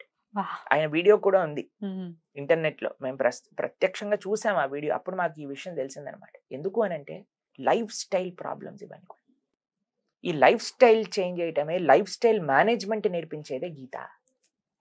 కాబట్టి అటువంటి గీత మనం అందరం అధ్యయనం చేస్తే వన్ పాయింటెడ్ సొల్యూషన్ అండి. మనం ఇక్కడ కూర్చొని 2 గంటలు ప్రతిసారి హైదరాబాద్ వచ్చినప్పుడు మాట్లాడాల్సిన అవసరం ఉండదు. ప్రతి ఒక్కరు గీత చదువుతాయి. గీత చదవట్లేదు కాబట్టి మనం వచ్చి మాట్లాడాల్సి వస్తుంది అనమాట. ఒకవేళ చదివినా కూడా మీరు ఇవ్వండి ప్రభుజీ సమయం మాత్రం ఇంకా. ఎందుకంటే రామాయణం గురించి మనం ఒకవేళ మాట్లాడుకుంటే విన్నప్పుడల్లా, ప్రతిసారి విన్నప్పుడల్లా కొత్త కొత్త విషయాలు తెలుస్తూ ఉంటాయి. సో మీరు మాట్లాడితే కొత్త విషయాలు తెలుస్తుంటాయి. మీరు మాత్రం సమయం ఇవ్వండి. మీరందరూ గీత చదివితే గీతని ఇంకా బాగా ఎలా అర్థం చేసుకోవాలో మనందరం కలిసి మాట్లాడుకోవచ్చు. Better option. ప్రభుజీ, రామాయణం ప్రస్తావన వచ్చింది కాబట్టి ఒక ప్రశ్న ప్రభుజీ. రావణాసురుణ్ణి ఇప్పటికీ, మరి ఎప్పటికీ ఇది పోతుందో తెలియదు కానీ, ఒక హీరో లాగా ప్రొజెక్ట్ చేసేటటువంటి పరిస్థితి ఉంది కొన్ని ప్రాంతాలలో. రావణాసురుడు అంత శక్తివంతుడు అయినప్పుడు అడవిలో నుంచి అశోకవనానికి తీసుకెళ్లాడు సీతమ్మని. కానీ అశోకవనాన్ని నుంచి తన అంతఃపురంలోకి ఎందుకు తీసుకుని వెళ్ళలేకపోయాడు? రకరకాలు చెప్తూ ఉంటారు. ఆయనకి ఏదో శాపం ఉందని చెప్పి, ముట్టుకుంటే ఆయన తల 1000 వ్రక్కలవుతుంది అని చెప్పి. మరి ఆ సీతమ్మ తల్లిని జుట్టు పట్టుకొని తీసుకెళ్లాడు అని రామాయణం చెప్తోంది. ఇందులో ఏది క్లారిటీ ఒక్కసారి ఇవ్వండి ప్రభుజీ.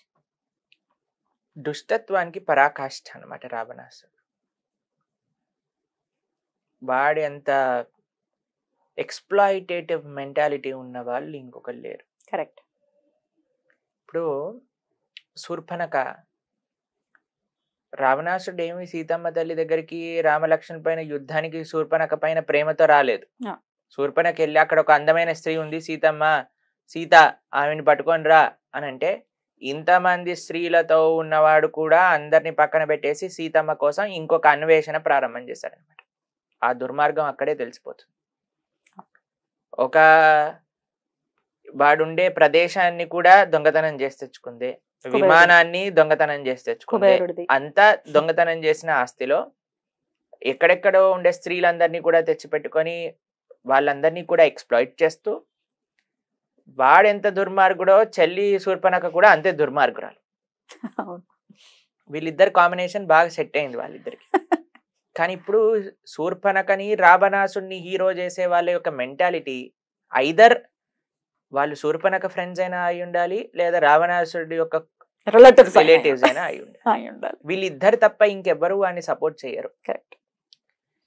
మెయిన్ భావన ఏంటో తెలుసా అండి, వాళ్ళని సపోర్ట్ చేస్తున్నారు అని అంటే వాళ్ళు చేసిన పనులను సమర్థిస్తున్నట్టే. 100%. కాబట్టి ఈరోజు మీకు ఒక విషయం చెప్తానండి, ఇది ఎంతవరకు సటిల్గా లేదా గ్రాస్ ఈ రెండు ఫార్మ్స్లో వస్తున్నాయండి. ఇప్పుడు సినిమాలు చూడండి, ఉమెన్ని ఆబ్జెక్టిఫై చేస్తూ చూపించట్లేదు. చూపిస్తున్నారు ప్రభుజీ. ఇవన్నీ విషయాలు మొన్న నాకు ఒకళ్ళు చెప్తున్నాను, మా ఆశ్రమానికి మమ్మల్ని కలవడానికి వచ్చారు. వస్తూ చెప్తున్నారనమాట ఆయన, ప్రభుజీ ఇప్పుడు సినిమాలు ఎలా వచ్చేసాయి అంటే ఒక స్త్రీకి లీస్ట్ గౌరవ మనిషిలా కూడా చూపించట్లేదు సినిమాలలో. ఒక జంతువుని ఎలా అయితే చూపిస్తారో అలా ఒక స్త్రీని కూడా పోర్ట్రే చేయడానికి ప్రయత్నం చేస్తున్నారు. ఎలా అయితే స్త్రీని అగౌరవంగా ట్రీట్ చేసే హీరోని హీరో అనుకుంటున్నారు, అలా ఈ సమాజం మారిపోయింది. ఆయన కొన్ని సినిమాలు రీసెంట్ గా వచ్చిన సినిమాల పేర్లు చెప్తున్నారనమాట మాకు, ఈ సినిమాలో అలా చూపించారు, ఈ సినిమా ఎట్లాంటి సినిమా ప్రభుజీ ఫర్ ఎగ్జాంపుల్? అంటే ఆయన చెప్పారు ఇప్పుడు ఏదో రీసెంట్ గా యానిమల్ అనేదో మూవీ వచ్చిందట. అయితే ఆ ఎగ్జాంపుల్స్ అని నాకు చెప్తున్నారనమాట, నన్ను అడుగుతున్నారనమాట ఎలా అర్థం చేసుకోవాలి ప్రభుజీ ఇవన్నీ ఎందుకు అని అంటే, రాముణ్ణి ఆదర్శంగా తీసుకోవాల్సిన భారతదేశంలో రావణాసుడు లాంటి వాళ్ళని ఆదర్శంగా తీసుకుంటున్నప్పటి నుంచి ఈ పరంపరే వస్తుంది. కాబట్టి రావణాసుడి యొక్క దుర్మార్గం, రావణాసుడి యొక్క మెంటాలిటీ ఎక్స్ప్లాయిటేటివ్ మెంటాలిటీ. కాబట్టి రాముడు ఏంటో తెలిసిన అండి మీకు, రాముడి గురించి చెప్తారు, బ్రహ్మ వచ్చినా శివుడు వచ్చినా ఇంద్రుడు వచ్చినా ఎవ్వరు రాముడు ముందు నించోలేడు, అంత శక్తి ఉంది. రామాయణంలో శ్లోకం ఉంటుంది, బ్రహ్మగారు వచ్చినా ఎవరొచ్చినా సరే ఆయన ముందు నించోలేడు, నువ్వెంత అని చెప్తారనమాట. కాబట్టి రావణాసుడికి శక్తి లేదండి. జగన్మాతని ఎవరు ముట్టుకోగలుగుతారు చెప్పండి? సీతమ్మ తల్లిని ముట్టుకునే అంత శక్తి ఉందా రావణాసుడు? చుట్టు పట్టుకుని ఎలా తీసుకెళ్లాడు ప్రభు? ఎందుకంటే సీతమ్మ తల్లి ఎలా చేసింది కాబట్టి. ఫస్ట్ సీతమ్మ తల్లి యొక్క పాత్ర ఏంటి రామాయణంలో అర్థం చేసుకోవాలి. మన ఆచార్యులు ఏం చెప్తారు అంటే, సీతమ్మ తల్లి ఒక జీవుడి యొక్క పాత్ర పోషిస్తుంది. కరెక్ట్.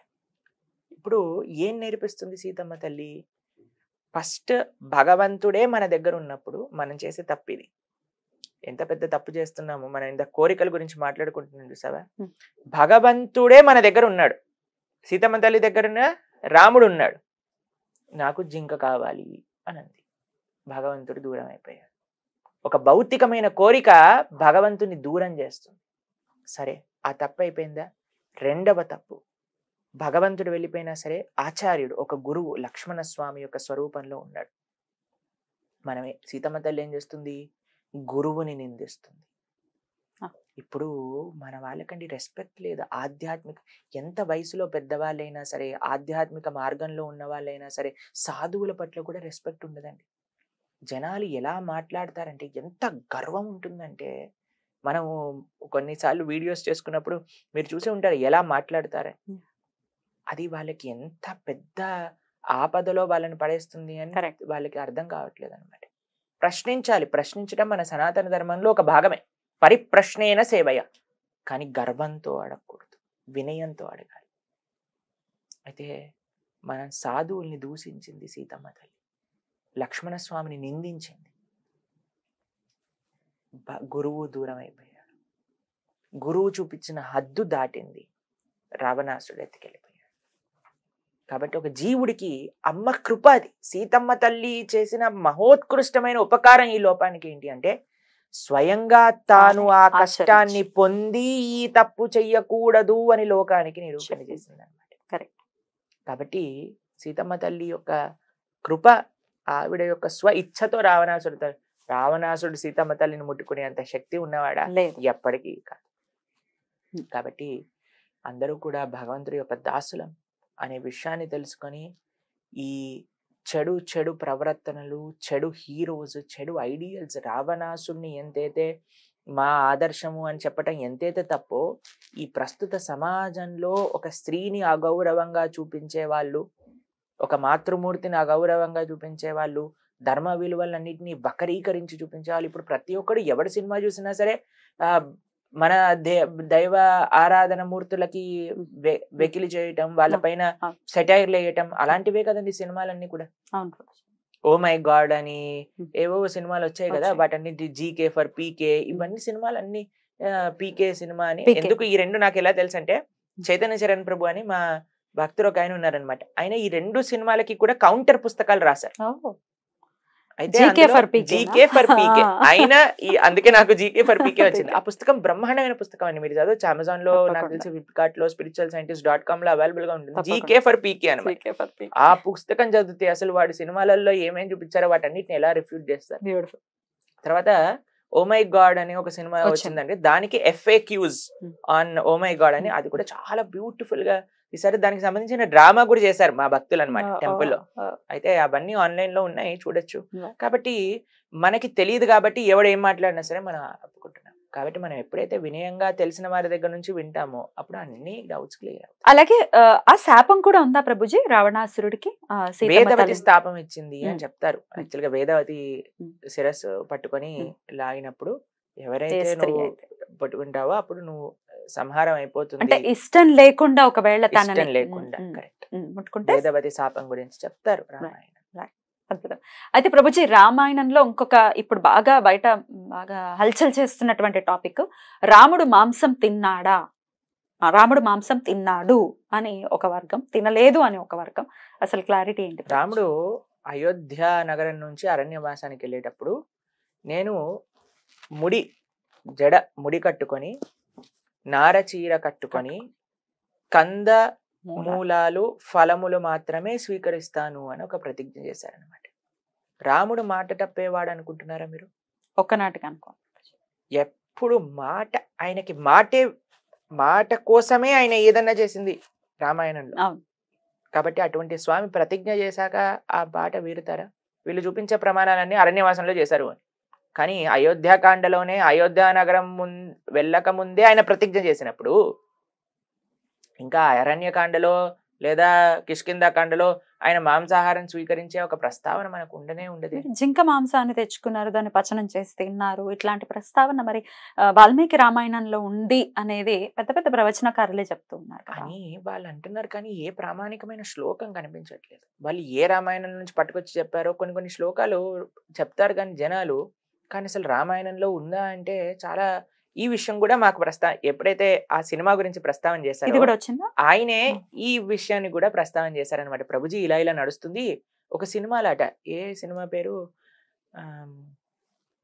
ఆయన ఏదో సినిమాలో ఇలా చూపించారండి. హీరో అట హీరోయిన్ కి చెప్తారట. హీరోయిన్ ఏమో నాకు తెలిసి ఒక ఆలయంలో పూజారి యొక్క కుమార్తె. ఈ మధ్యనే వచ్చింది అన్నపూర్ణి.